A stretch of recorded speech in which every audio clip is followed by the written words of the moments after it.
I got involved with the United Way quite a few years ago, and Carol would always quiz me about, what are you doing? What's going on in the coroner's office with MedSure? And I would tell her, and she was surprised at how many deaths that we have in Anderson County from mental health issues with suicide and drug addiction. And she said, we need to get this data together and figure out what's going on. We know without a doubt that these issues are huge in our community. We also know that they are too big for any one organization or agency to tackle alone. Sometimes in our field, and folks like me will look at mental health and we really immediately go to inpatient units. But I will assure you, we recognize inpatient units are an important, critical part of the mental health service continuum, but they are not the panacea and the answer. The United Way created some community partnerships with the community and conversations with the community to understand more about what's going on. It enlightened me because there were agencies that take care of mental health issues that I didn't even know existed right here in our county. We really need to build a no wrong door approach. Whether they come to ANMED, whether they come to mental health, behavioral health, whether they're talking to their teachers in the school, their doctors, how do we all get those ears to hear about things that are going on and get them to the right resources? The key to successful intervention is the right treatment at the right place, at the right time, at the right level of care. We need to stop the revolving door. A high percentage of the same people are using the same methods to get their needs treated. The emergency department tends to be one of those. The primary diagnosis that people are coming in with is alcohol use disorder, followed by marijuana, stimulants such as methamphetamines, then opioids. Over 40% of the patients that we currently serve come in with a primary diagnosis of alcohol dependence. The concern lies in the last two, stimulants and opioid use. Just in this fiscal year alone, we have distributed over 230 doses of Narcan to our community.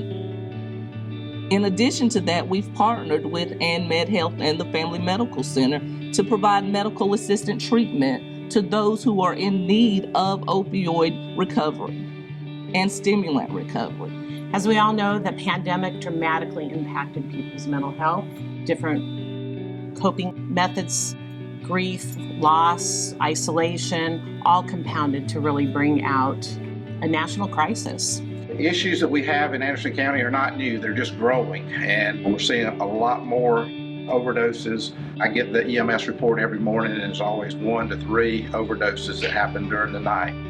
Sometimes there's multiple victims at a location. I feel like that this shouldn't rest on just the shoulders of ANMED Health, that we need to be advocates to help get local and state and federal funding to help the organizations in our county that provide these services.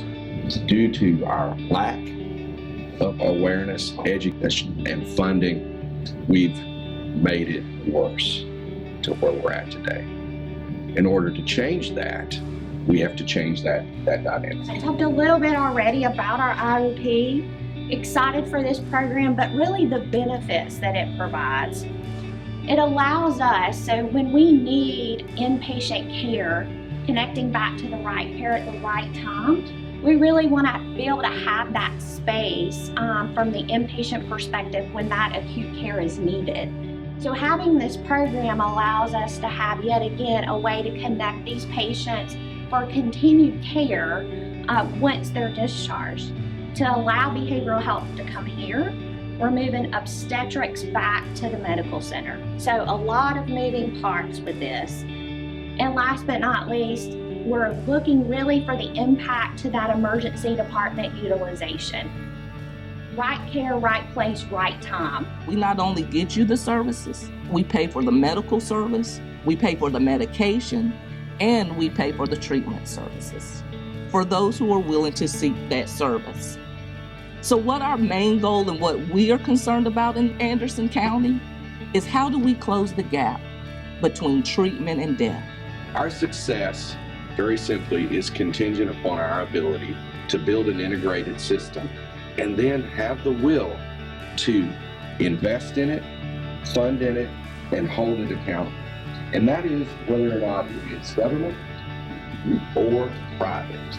And frankly, it's going to take both. We are definitely in this together. Today, whether you are a nonprofit director, you're a government official, you're a pastor, you're a police chief, you're a school superintendent, whatever role you have as a person in this audience, in this group today, we have work to do, and we can do it together.